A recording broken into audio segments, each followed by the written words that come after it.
Bonsoir mes amis, connaissez-vous l'amour de Dieu?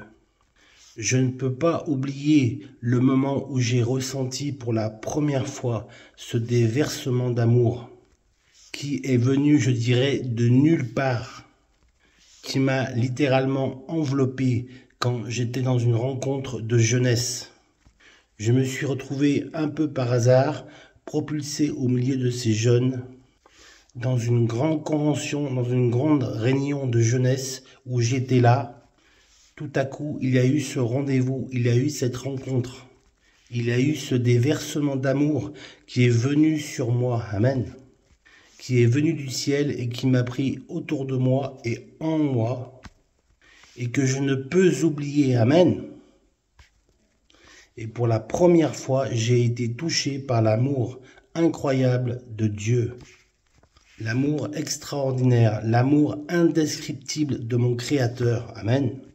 L'amour de Dieu qui m'a donné la volonté de rester attentif et de me recueillir à l'intérieur de moi-même pour examiner mon cœur. Et instantanément, j'ai été rempli d'un amour surnaturel, aimer autrui. J'aimais les gens autour de moi. J'aimais rendre service. J'aimais annoncer la bonne nouvelle de l'Évangile. J'étais rempli du Saint-Esprit, amen. Et je me suis mis à aimer les gens de tout mon cœur, parce que l'amour de Dieu s'était approché de moi. Il a été déversé dans mon cœur par le Saint-Esprit. Et cet amour m'a vraiment subjugué, et c'est de cet amour de cela que je voudrais vous parler aujourd'hui, amen. Savez-vous que la plus simple déclaration biblique, que la plus courte, mais aussi la plus puissante, se trouve dans l'évangile de Jean, l'apôtre Jean, le disciple de l'amour. Amen. Jean a déclaré « Dieu est amour ». Les déclarations les plus fascinantes et les plus puissantes se trouvent dans cette courte phrase « Dieu est amour ». Amen. Prenons-en conscience. Amen. Quand tout va bien, nous sommes reconnaissants à Dieu pour sa grâce, pour ses bienfaits, le remerciant pour ses bénédictions. Et puis certaines personnes, quand tout va mal, quand tout va de travers, elles pensent que Dieu n'est pas avec elles. Ils vont commencer à contester Dieu, à contester l'existence de Dieu. Parce que les choses ne vont pas comme ils ont prévu, ils ne vont pas comme eux, ils souhaitent qu'elles aillent.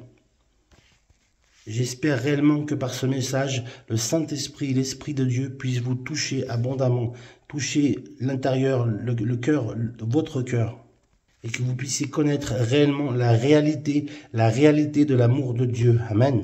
Il pourrait habiter dans l'univers entier, mais il a choisi de régner et de vivre dans votre cœur. Amen.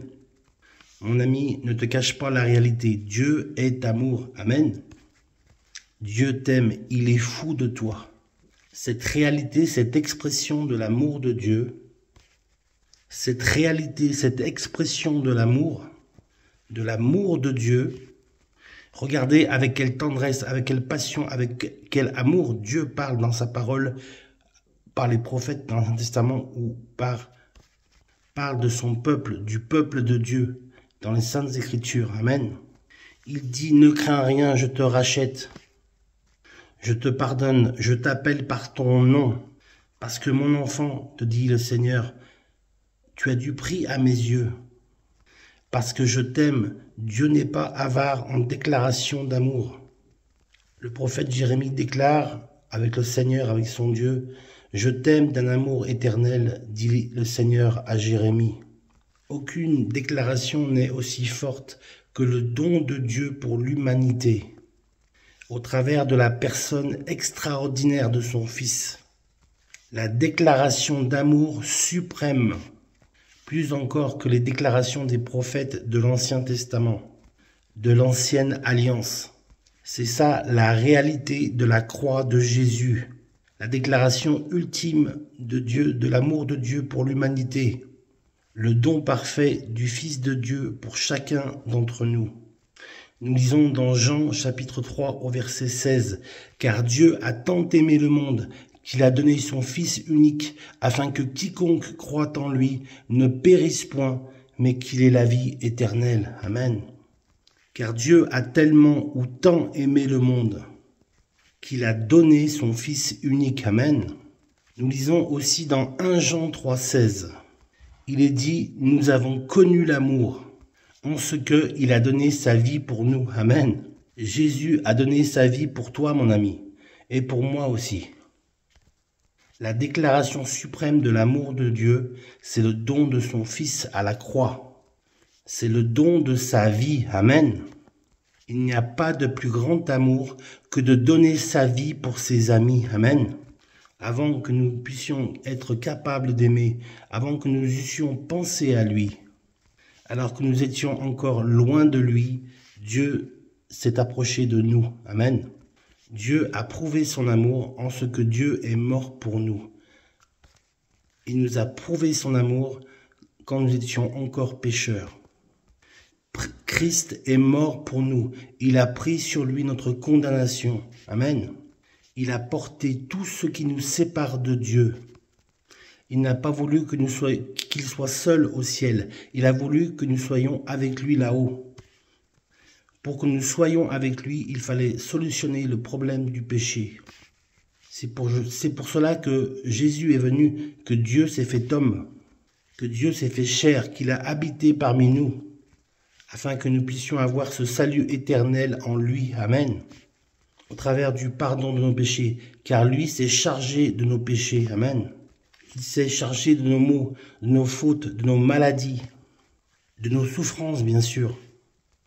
Il s'est chargé de tout le mal du monde entier, de l'univers, pour que lui juste puisse payer pour nous les injustes, afin que nous ayons une communion avec Dieu, afin de rétablir la relation entre notre Père Céleste et nous, ses enfants.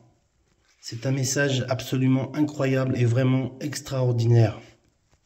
L'amour de Dieu est un amour qui se met à vous chercher là où vous êtes, dans votre misère, dans votre désarroi, dans votre solitude.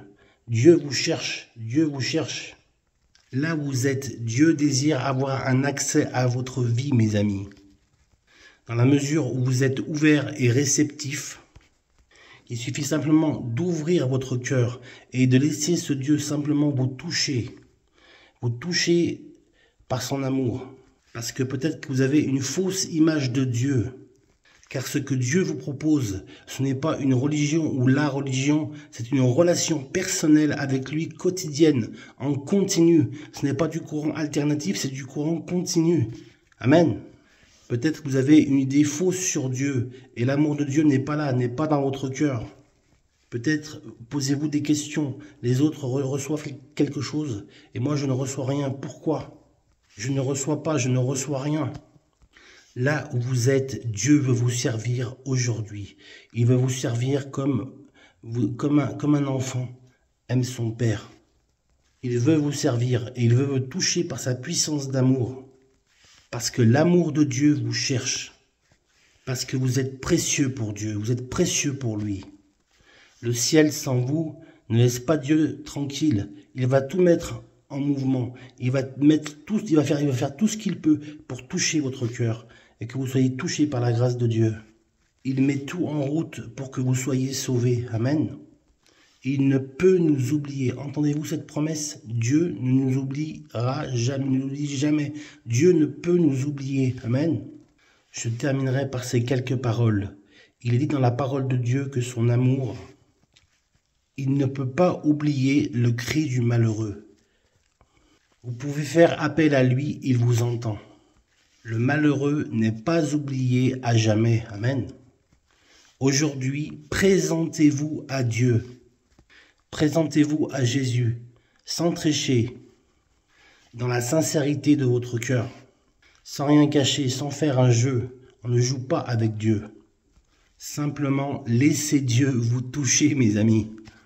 Et je suis certain qu'il le fera, car il est fidèle et bon, juste et véritable. Car Dieu est fidèle à sa parole. J'aimerais simplement vous dire que Dieu vous aime là où vous en êtes. Il vous prend là où vous en êtes et il veut vraiment entrer et frapper à la porte de votre cœur. Que Dieu vous bénisse. Dieu vous aime. Ne l'oubliez jamais. Amen.